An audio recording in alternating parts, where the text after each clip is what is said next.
Borc pul üstündə mübahisə etdiyi iki qardaşı bıçaqlayıb. Onlardan biri ölüb.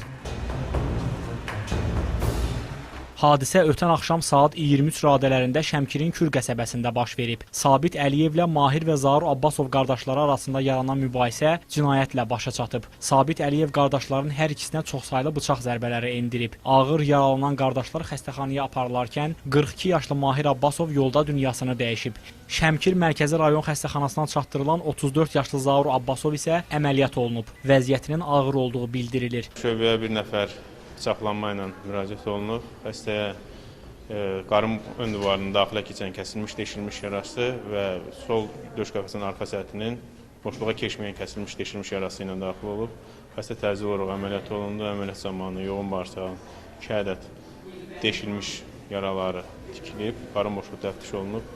Xəstə hal-hazırda stabildir, reanimasiya şöbəsindədir. Hadisəni törədən Sabit Əliyev qaçaraq məsuliyyətdən yayınmağa cəhd göstərib. Amma polis əməkdaşları onu yaxalayaraq istintaqa təhvil veriblər. İlkin məlumatlara görə cinayəti törədən Sabit Əliyev hadisə vaxtı sərxoş olub. Hadisənin isə borc pul üstündə yarandığı güman edilir. Faktla bağlı Şəmkir rayon prokurorluğunda cinayət işi başlanılıb. İstintaq aparılır.